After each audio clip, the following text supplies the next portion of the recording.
Joining me now is Democratic Senator Tammy Baldwin of Wisconsin, who's a juror in the impeachment trial. Senator Baldwin, thanks for being with us. I'm wondering what your reaction is to this new material that House Democrats released tonight from Lev Parnas, more communications about alleged surveillance of former U.S. Ambassador Yovanovitch. Well, obviously, there's been a lot of discussion since the House Intelligence Committee started releasing some of the documents that he had shared with the committee. And I think it should be considered among the pieces of evidence that I hope we'll get a chance to review. You know, we're anxious to have a full, fair, and honest trial. And as you know, there's still an ongoing dispute about whether there will be any witnesses or any opportunities to view documentary evidence. And frankly, I don't know how it can be a full, fair, and honest trial unless we get those opportunities. This has sort of heightened the interviews that Lev Parnas has done, has sort of heightened the interest in getting that sort of information before the Senate. But it also points back to our strong need to hear from the four witnesses that we have been pushing for now for weeks.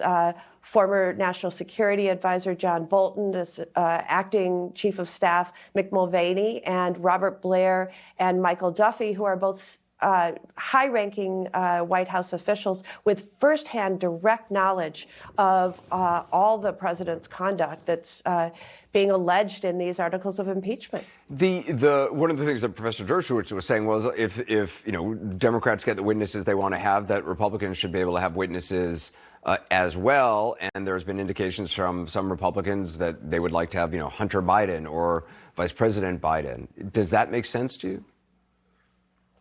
Well, the articles are very specific. Abuse of power, referring, of course, to the president soliciting foreign assistance for his personal benefit and political benefit in the upcoming election, and obstruction of Congress. And I know you've discussed those articles.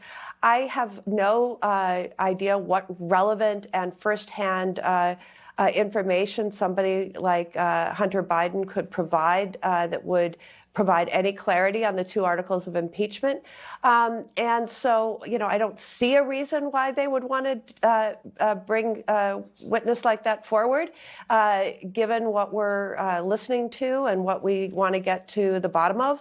But, right now we don't have any witnesses. And I am going to be pressing as hard as I can and hopefully joined by several Republicans so that we can have a real trial, a full trial, and an honest trial. Do you think that there are enough Republicans to want that? I mean, I've heard estimates of anywhere from 3 to 4 would be needed.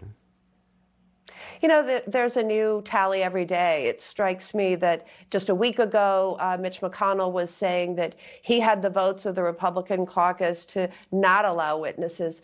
But I think that there will probably be more than one debate about witnesses when we convene on Tuesday. And I think when we do, it will be as solemn and serious as the day we had yesterday when we were sworn in as essentially senators sitting as jurors. I think we'll have a debate on the conduct of the trial. And it may not be the last word. I do know that our leader, Chuck Schumer, will have the opportunity to amend any motion or resolution that Mitch McConnell brings forward about the conduct of the trial. I expect us to debate, and I certainly hope enough of my Republican colleagues want to hear from John Bolton, want to hear from Mick Mulvaney and Robert Blair and all of these witnesses, Michael Duffy, who have firsthand direct knowledge of the president's conduct that's being alleged. And frankly, I assume that the president may want to bring witnesses. This is a time where he can present his case, and he chose really not to during the House impeachment inquiry. And that's the president's choice.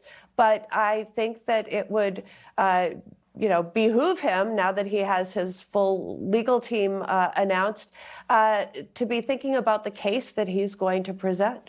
Senator Tammy Baldwin, I appreciate your time tonight. Thank you. I appreciate yours. Thanks.